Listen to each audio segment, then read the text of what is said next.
국민들이여 해외 나가게 되면 좀 더 한국의 위상을 드높이게 공공질서와 매너를 잘 지켜나갑시다. 당신 한국인이지? 말로 할 때 당장 나가 한국인 민폐라며 쫓아내던 유럽 기차회사가 3초 만에 태세 전환한 이유.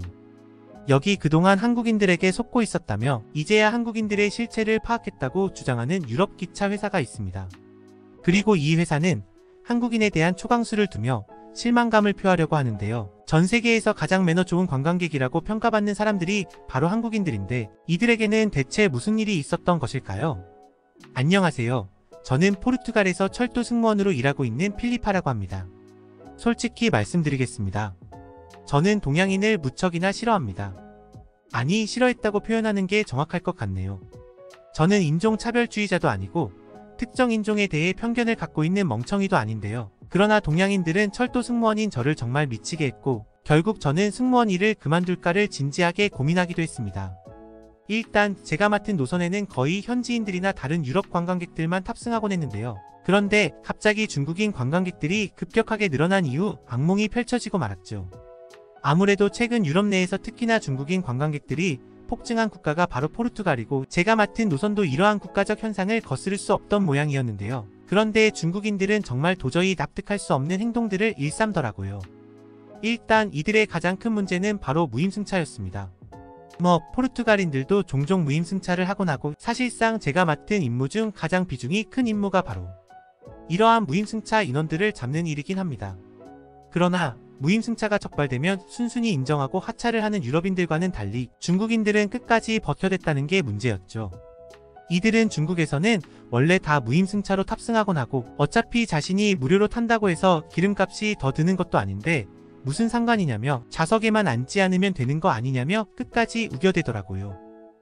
중국인들은 한결같이 감히 소국 출신의 승무원 주제에 대국인에게 대드는 거냐는 황당한 발언을 끝으로 끌려나가곤 했지만 말입니다. 아무튼 중국인들의 이러한 행패 때문에 중국인들이 많이 탑승하는 날에는 평균적으로 20분 이상의 열차 지연이 거의 확정적으로 벌어지곤 했습니다. 심지어 공짜로 이동하기 위해 기차 위에 몰래 올라타는 중국인들도 상당히 많은데요. 이러한 중국인들을 잡다 보면 제가 지금 승객들에게 서비스를 하기 위해 있는 건가 아니면 숨바꼭질을 하기 위해 있는 건가 싶은 생각이 들어 직업에 대한 회의감이 들곤 하죠. 또한 중국인들의 쓰레기 무단 투기 문제도 정말 심각한데요. 중국인들은 꼭 객실 통로에 쓰레기를 버려대곤 하는데 이들은 마치 쓰레기를 버리기 위해 기차에 타는 것처럼 자신이 원래 가지고 있던 쓰레기까지 전부 다 객실 통로에 버리고 가곤 합니다. 중국인들은 다른 승객들이 마치 원시인 보듯 혐오스러운 시선을 보내도 아랑곳하지 않고 액체가 담긴 음료수병부터 해서 먹다 남긴 음식물 쓰레기까지 마구잡이로 버려대기 때문에 저는 중국인들을 말리느라 함의를 하는 다른 승객들을 진정시키느라 매번 정신없이 뛰어다녀야 했습니다. 그러다 제가 퇴사를 마음먹은 결정적인 사건이 터지게 됩니다. 바로 웬 중국인 아줌마 한 명이 난데없이 고래고래 소리를 지르길래 급히 가봤더니 그녀는 번역기의 소리를 가장 크게 틀며 자신의 아이가 열차에서 소변을 봤으니 빨리 치워달라고 요구하는 거 아니겠어요? 부모라면 그리고 그 전에 인간이라면 이런 상식을 벗어난 행동에 부끄러움을 느끼는 게 당연하지만 중국인들은 그러한 부끄러움을 전혀 느끼지 못하는 듯 했습니다. 또한 오줌 냄새가 어찌나 독하던지 저는 아무래도 이건 아이가 싼 소변이 아닌 다 큰 성인의 중국인이 싼 소변이라는 확신에 가까운 추측을 할 수밖에 없었습니다. 그러나 진짜 문제는 이들이 기차에서 내린 후였죠. 아직도 독한 냄새가 객실을 가득 메워서 이상하다 싶었는데 제게 항의를 했던 중국인이 앉았던 자리의 좌석 주머니에 아이의 대변이 들어있는 기저귀가 나왔거든요. 저는 기차 승무원이지 중국인에 대해 소변을 치워주는 정신병동 직원이 아니었기에 그 즉시 사직서를 쓰려고 마음먹었습니다. 저는 그동안 중국인들 때문에 받은 스트레스로 인해 정신과 약까지 복용하게 됐기에 사직서를 작성할 때는 왠지 모를 후련함까지 들더라고요. 그런데 막 사직서를 제출하려던 그때 저는 한국인들을 만나게 됩니다. 원래 한국인 관광객들은 포르투갈에 거의 찾지 않았는데 한국 TV 프로그램에 포르투갈이 나온 이후 한국인 관광객들이 폭증하게 됐거든요. 솔직히 보통 포르투갈 내의 동양인 관광객들은 중국인인 경우가 거의 99%였기에 처음에는 한국인도 중국인과 똑같을 거라고 생각했지만 한국인들은 그런 제 편협한 생각을 비웃기라도 하듯 등장부터 놀라운 모습만을 보여주더군요. 일단 한국인들은 중국인들과 생김새부터가 달랐는데요. 사실 많은 유럽인들이 동양인들의 생김새만 보고 국적을 맞추는 것을 어려워하곤 하지만 승무원 일을 하며 포르투갈인들보다 중국인들을 더 많이 보게 된 저로서는 이들을 확실히 구분할 수 있었습니다. 일단 한국인들은 키와 체격이 포르투갈인들보다 훨씬 컸고 항상 깔끔한 모습을 하고 있었으며 몸에선 좋은 냄새가 났는데요. 보통 중국인들은 왜소할 뿐더러 지저분한 차림을 하고 있는 경우가 많은데 특히나 몸에서 나는 악취가 너무 강해서 하차 후에도 좌석에 냄새가 배어있는 경우가 많거든요. 또한 한국인들은 매너도 엄청나게 좋았습니다. 기차에는 세계 각국의 사람들이 탑승하곤 하지만 승무원들에게 인사를 해주는 사람들은 오직 한국인들 밖에 없거든요. 그리고 한국인들은 해외여행을 와서 한껏 들뜬 마음일 텐데도 늘 기차 안에서 정숙을 지키며 다른 사람들을 배려해주곤 했습니다. 심지어 한국인들은 중국인들처럼 기차 안에 쓰레기를 버리기는커녕 오히려 좌석 주머니에 담겨있던 쓰레기마저 챙겨갔는데요. 이들은 쓰레기를 모아서 역내에 마련되어 있는 쓰레기통에 직접 버려주는 등 정말 믿기지 않을 정도로 수준 높은 모습만을 보여주더라고요. 이러한 한국인들의 교양 있는 모습에 저는 일을 하면서 완전히 사라진 줄로만 알았던 인간에 대한 애정과 사랑이 불타오르기 시작했고 이내 사직서를 제출하지 않고 조금만 더 버텨보자는 생각을 하게 됐습니다. 그러다 한 번은 정말 끔찍한 일이 발생했습니다. 바로 기차역에서 보호자가 한눈을 판 사이 어린아이가 선로에 추락하는 일이 발생했기 때문인데요. 하지만 마침 열차가 기차역을 들어오고 있었기에 아무도 선뜻 아이를 위해 나서지 못하고 있었습니다. 그런데 그때 웬 동양인 한 명이 선로에 뛰어들더니 이내 아이를 무사히 구출해서 선로 밖으로 나왔는데요. 이런 일촉즉발의 상황에 그 장면을 지켜보던 모두가 열화와 같은 박수갈채를 보냈고 목숨을 걸고 아이를 구해낸 사람은 바로 한국인으로 밝혀졌기에 포르투갈 전역을 감동의 도가니로 만들었죠. 그리고 제가 근무하는 기차에서는 한국인의 용감한 선행을 기리는 마음에서 한시적으로 한국 국적을 가진 사람들에게만 좌석을 특실로 업그레이드해주는 이벤트를 열게 되었는데요. 그런데 이렇게 한국인들이 한 군데에 모이니 이들의 놀라운 모습은 더욱 눈에 띄기 시작했습니다. 일단 한국인들은 무슨 일이든 엄청나게 빠르고 체계적으로 해냈는데요. 대표적인 예로 기내식을 먹을 시간이 되었을 때 오직 한국인들에게만큼은 별도의 테이블을 펴달라는 말을 할 필요가 없었습니다. 왜냐하면 한국인들은 다른 사람들이 하는 행동들을 보고 눈치껏 미리 테이블을 펴놨거든요. 또한 한국인들은 제가 무슨 기내식을 원하냐고 묻기도 전에 다른 사람들이 말하는 것을 유심히 보고 미리 메뉴를 골라놓는 센스까지 보여줬는데요. 따라서 특실에 한국인들이 많아진 이후부터는 승무원들은 특실에서만 제공되는 기내식을 나눠주기 위해 고생을 할 필요가 전혀 없었습니다. 하지만 한국인들만의 정말로 놀라운 점은 따로 있었어요.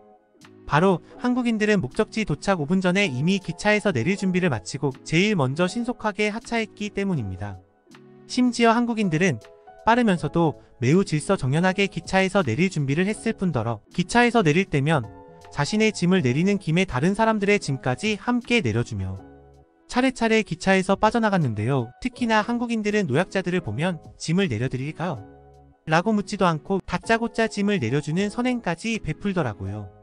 이렇듯 한국인들이 숨쉬듯 친절한 모습만을 보인 덕분에 다른 승객들도 한국인 승객들을 무척이나 좋아하는 눈치였는데요. 이에 반해 중국인들은 서로 먼저 나가려고 뒤엉켜서 오히려 시간이 지체되고 심지어 상대방보다 먼저 나가기 위해 다른 사람들의 짐을 내팽개치기까지 하는 추악한 모습만을 보이기 바쁘죠. 심지어 중국인들은 실수로 자신의 짐이 아닌 다른 사람의 짐을 내렸을 경우 남 좋은 일은 하기 싫다는 듯 그대로 짐을 다시 올리는 쓸데없는 수고를 하기도 했기에 모든 사람들이 중국인들의 이기적인 모습에 학을 떼곤 했습니다. 그런데 같은 동양인임에도 한국인들의 행동은 놀랍도록 이타적이면서도 체계적이었고 한국인들 덕분에 기차 내의 질서가 유지되는 느낌마저 들더라고요. 상황이 이렇게 되니 일이 하도 많아서 승무원들의 무덤이라고 불리는 특실은 이제는 서로가 배정받고 싶어서 안달인 곳이 되어버렸습니다. 그러나 이러한 한국인들에 대한 경외심도 잠시 저는 곧 충격적인 사건을 겪고 결국 한국인들도 똑같은 사람이구나 싶어 큰 실망감을 느끼게 됐는데요. 왜냐하면 좌석 업그레이드 행사가 계속 이어질수록 한국인들은 점점 매너 없는 모습을 보이기 시작했거든요. 이들은 기념품을 하나 더 달라며 떼를 쓰지를 않나 뜬금없이 자신의 아이는 어리니까 무료로 태워줄 수 있지 않냐며 말도 안 되는 고집을 부려댔죠. 이건 정말 이상했습니다.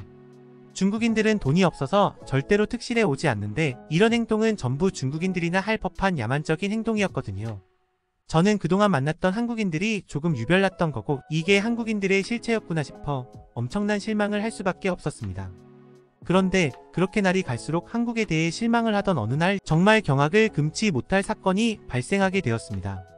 저희 기차의 특실에는 홀로 탑승하는 미성년 아이에게 주어지는 별도의 지정석이 존재하는데요. 그런데 아이 옆에 앉은 한국인 남성이 아이가 화장실에 간 사이에 기내식을 훔쳐먹어서 한바탕 소동이 일어나게 되었습니다. 아이는 배가 고프다며 울어댔고 한국인은 뻔뻔하게도 맛있는 음식과 포장된 제품들 위주로 훔쳤는지 아이의 테이블에는 물 한 병만이 덜렁 남겨져 있더라고요. 저는 승객들의 제보를 받고 아이의 기내식을 훔친 한국인에게 맹렬히 따졌는데 그는 감히 소국 출신의 승무원 나부랭이가 대국인에게 목청을 높이냐며 제 얼굴에 침까지 뱉어버리더라고요.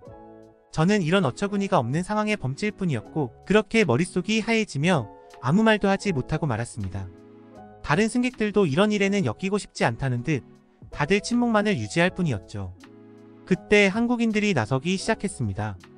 한국인들은 이제야 상황을 파악했다는 듯 하나같이 일어나서 충격적인 행동을 보이기 시작했는데요. 한 명은 제 얼굴에 묻은 침을 닦아주고 위로의 말까지 건네주며 아무래도 저 남자는 중국인인 것 같으니 제대로 된 여권 검사가 필요할 것 같다는 말을 건네오더군요. 그리고 다른 한국인들은 울고 있는 여자아이를 달래주며 자신들의 손대지 않은 기내식을 하나씩 나눠주기 시작했고 그렇게 한국인들의 놀라운 호의 덕분에 새로운 기내식 하나가 만들어졌습니다. 또한 어떤 건장한 체격을 자랑하는 한국인 한 명은 제게 침을 뱉은 동양인 남성에게 다가오더니 방금 전의 행동을 사과하지 않으면 달리는 기차 밖으로 던져버리겠다는 다소 살벌한 말을 건넸는데요. 방금 전 의기양양한 채 제게 큰 소리를 쳐댈 땐 언제고 그는 어림잡아봐도 자신보다 2뼘 이상은 커 보이는 건장한 한국인 남성에게 겁을 먹었는지 거의 기어들어가는 목소리로 제게 사과를 건네더라고요. 그리고 그제야 정신을 차리게 된 저는 드디어 지금껏 있었던 이해할 수 없는 일들에 대한 퍼즐이 맞춰지는 것 같다는 생각이 들었습니다. 아무리 생각해도 한국인들이 이러한 진상짓을 할 리는 없었고 저는 지금껏 특실에서 행패를 부렸던 동양인들은 한국인들이 아닌 한국인 행세를 하는 중국인들일 거라고 확신하게 되죠. 그래서 직원실 한편에 처박아 놓았던 전문 여권 검사 장비를 찾아왔습니다. 이러한 장비를 사용하며 일일이 여권 검사를 하면 시간이 너무도 지체되기에 웬만해선 이 장비를 사용하지 않는데요. 그런데 중국인으로 추정되는 남성이 뱉은 침의 악취는 아무리 씻어도 더욱 강하게만 풍겨왔고 이건 입에서 늘 좋은 냄새만 나는 한국인들의 구취가 아님을 확신했거든요. 그리고 그렇게 아이의 기내식을 훔쳐먹은 동양인 남성의 여권을 검사하니 그건 컬러 프린트로 인쇄한 허접한 위조 여권이었다는 것이 밝혀지게 됩니다. 중국인들은 도대체 어떻게 알았는지 오직 한국인들만이 받는 특별한 대우를 눈치채고 그동안 한국인인 척하고 특실에 들어왔던 것입니다. 저는 중국인들의 악랄함에 치가 떨렸고 그 이후로 전문 장비를 이용해 철저하게 여권을 검사하기 시작했습니다. 그리고 자신의 국적을 속여가면서까지 특실에 입장하려는 많은 중국인들을 잡아낼 수 있었죠. 황당한 점이라면 중국인들은 꼭 자신은 국적만 중국이지 한국계 소수민족 출신이라며 한국인이 맞다고 주장했는데요. 심지어 한국은 중국의 속국과 다름없고 따라서 두 나라의 여권은 사실상 같은 효력을 갖는다는 터무니없는 주장을 하는 중국인들도 있었습니다. 저는 기차를 지키는 문지기처럼 그런 말도 안 되는 주장을 하는 중국인들을 전부 자비 없이 내쫓아 버렸지만 말이죠. 그러다 한 번은 이렇게 철저한 여권 검사를 하는 노력을 들여서까지 한국인들을 특별 대우해줄 필요가 있겠냐는 말이 나오게 되었는데요. 아무래도 이기적인 중국인들 때문에 승객들의 한국 여권을 확인하는데 많은 시간과 비용이 들어갔고 결국 이러한 한국인들만 받는 특별 우대 제도도 폐지되는 듯 했습니다. 그런데 그때 정말 말도 안 되는 일이 벌어지고 말았습니다.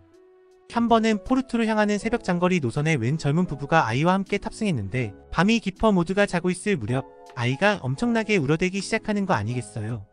젊은 부부는 육아 초보인지 매우 당황해하면서도 아무것도 못하고 허둥대기만 하고 있더라고요. 결국 잠에서 깬 승객들은 짜증을 내며 항의를 하기 시작했고 분위기가 살벌해질수록 아이는 더욱 우렁차게 울 뿐이었습니다.